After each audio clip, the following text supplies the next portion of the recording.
Hey everyone, Melissa from Melissa vs. Fibromyalgia here, and I wanted to talk about the question that I put off Googling for a long time. Will my child get fibromyalgia if I have it? Is fibromyalgia hereditary?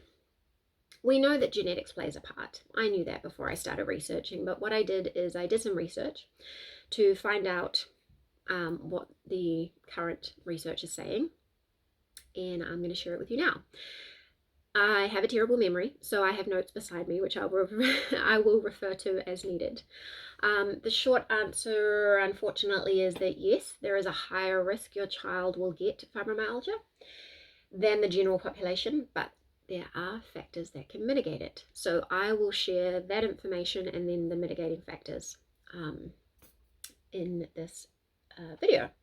So an article by the Boston Children's Hospital on fibromyalgia says that relatives of people with fibromyalgia or similar pain disorders like myofascial pain syndrome are at higher risk for fibromyalgia. For instance, one study found that about 1/3 of children whose mothers have fibromyalgia also develop the disorder. Another article says you're 8.5 times more likely to get the syndrome if a first-degree relative has the syndrome. The trick, though, of course, is knowing about it, because what I found is that my nana had long-term health conditions, and the only thing we know for sure is that in her 40s she was diagnosed with rheumatoid arthritis, but I get the sense that that wasn't all she had. My mum has had health issues for a long time, and she remains undiagnosed also, and I've had a very spotty, tricky diagnosis history. I'm not even convinced necessarily that I have fibromyalgia. There's a lot going on. So if you know about a first degree relative, then the likelihood is a bit higher. But there are many, many factors involved. So the first is your sex. Women's hormones seem to be more closely related to fibromyalgia. So it's estimated about 9 out of 10 of those diagnosed are women. I don't know, though, if that's just because of like a bias towards men having chronic illness, whether they are less likely to be diagnosed or seek treatment, or whether women are more likely to be ignored, gaslighted, and misdiagnosed, thrown in the fibromyalgia basket when they have something else. Could be both. Another consideration is other conditions. So there are other conditions that make it more likely you'll get fibromyalgia, and those include autoimmune conditions such as rheumatoid arthritis and lupus, and untreated myofascial pain syndrome can kind of turn into fibromyalgia, like escalate to it. So you can start with kind of trigger points that left untreated can kind of turn into central sensitization, which is what I think may have happened for me, given my history. Fibromyalgia, like chronic fatigue syndrome, ME/CFS, can develop after viral infections such as COVID.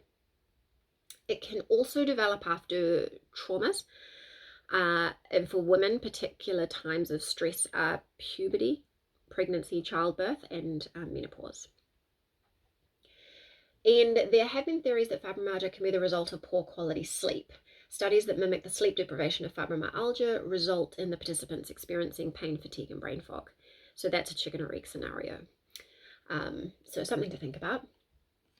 In a pilot study about sleep, they found children of mothers with worse fibromyalgia were more likely to sleep poorly. So it said the pilot study showed that the children of mothers with high fibromyalgia impact questionnaire scores had sleep disorders.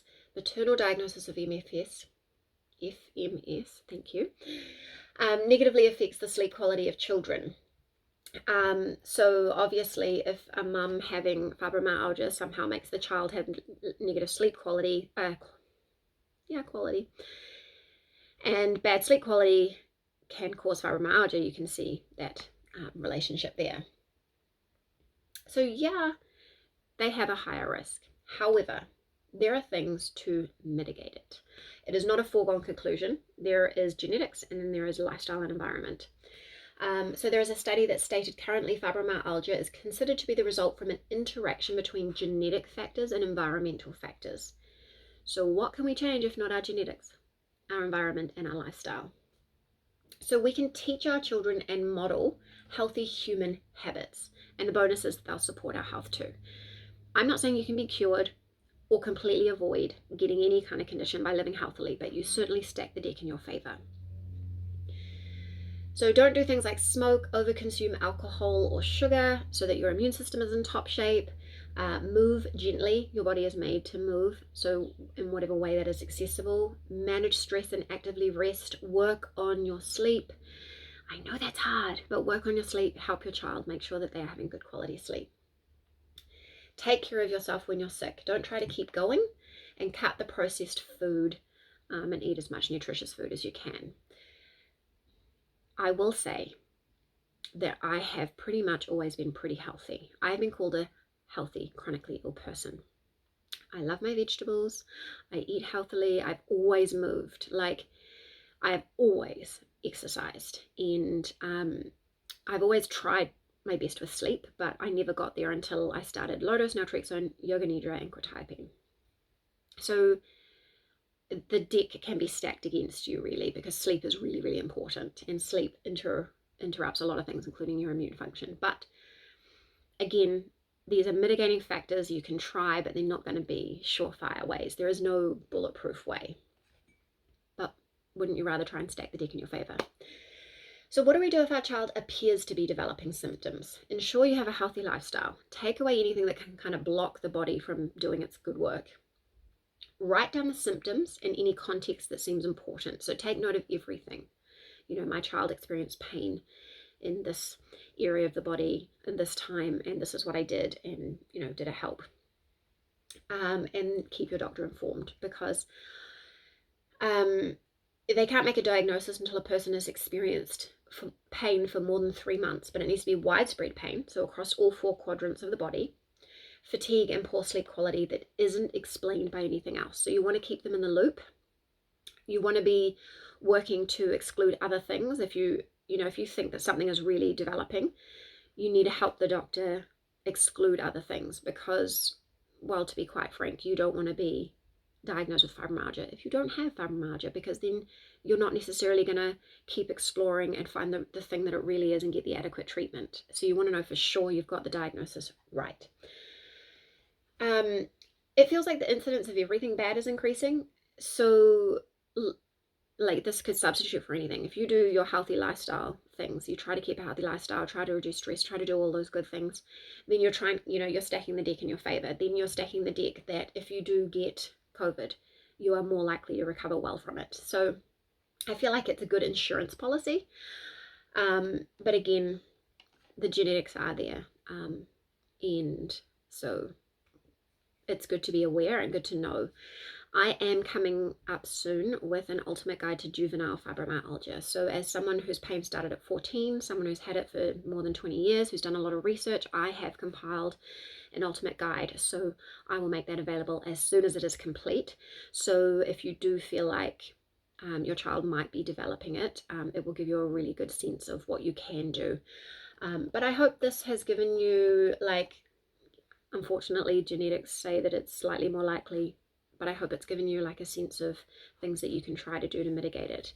Let me know, do you do any of these things? Do you agree? Have you seen any different research? Hear from you. I'd love to have a discussion and support each other, because I know it is a scary thing to think about it.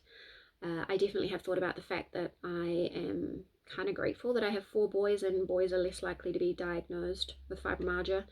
However, research does link fibromyalgia, chronic pain, and neurodiversity, and one of my sons is neurodiverse. So we didn't miss it all completely, and they're still very young, so we don't know, but it's a complex thing, and it's a hard thing. So I'm here with you if you are in this space as well. Yeah, if you have any questions, pop them below.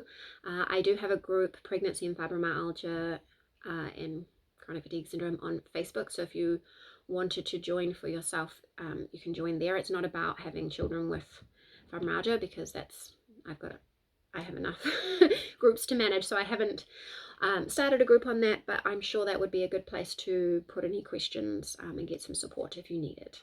I'll catch you again soon.